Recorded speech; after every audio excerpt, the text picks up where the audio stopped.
Hey everyone, welcome back. Today we're diving deep into the world of the samurai. Ooh, samurai. Fascinating stuff. Yeah, but we're not just talking about katanas and cool armor. Right, right. We're going beyond the battles and the Hollywood image to uncover what samurai society was really like. The structure, the hierarchy. Exactly.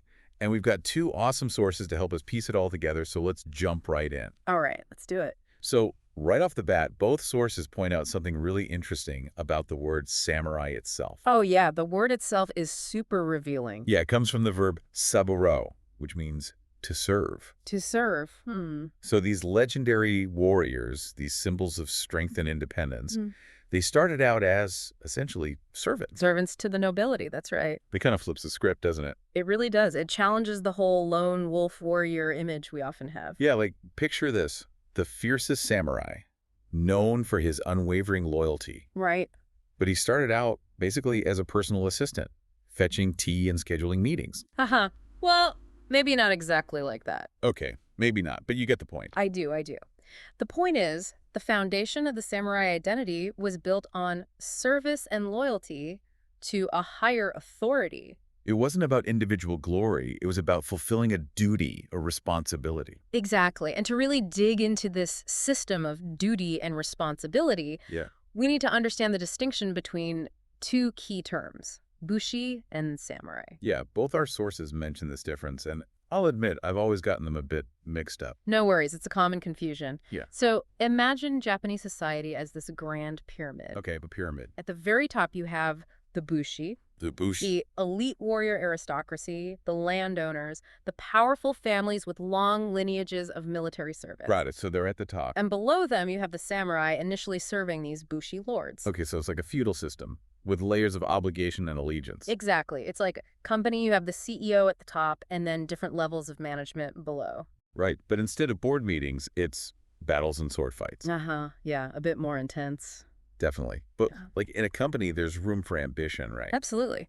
Samurai could climb the ranks, gain prestige, land, So the lines between Bushi and samurai could blur over time. especially during the Edo period. That's when things got a bit more fluid. So we've got this hierarchy, this pyramid of power. Yes. But what about those who were outside the pyramid?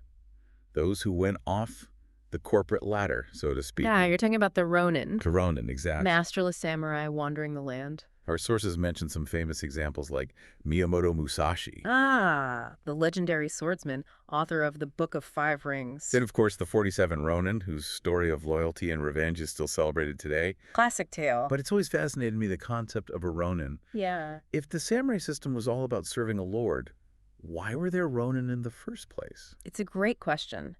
Some became Ronin because their lords died or lost power, leaving them masterless. So, through no fault of their own.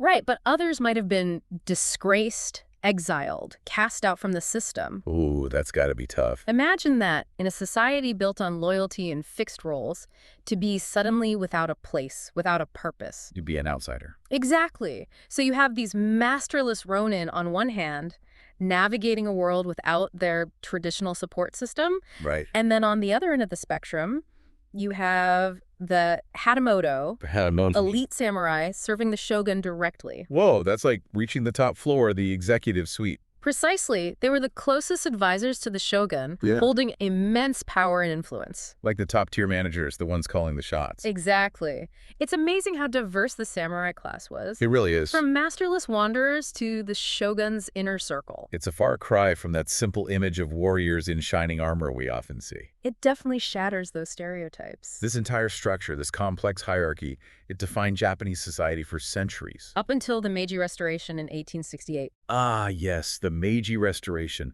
a huge turning point in Japanese history. A period of massive change and modernization. And one of the most significant changes, the abolishment of the samurai class. A whole warrior class. Gone. Can you imagine waking up one day and your entire way of life, your identity, is just gone? It's hard to fathom. How did these warriors, steeped in tradition and martial discipline, adapt to a world that no longer needed their swords? It makes you think about the impact on their lives, their sense of purpose. Absolutely.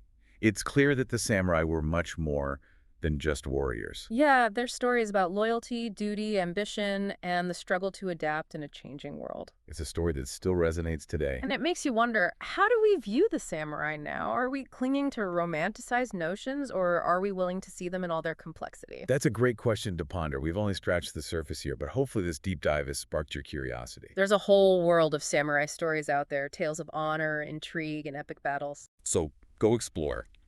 And until next time, keep diving deeper. Keep diving! Yeah, bye!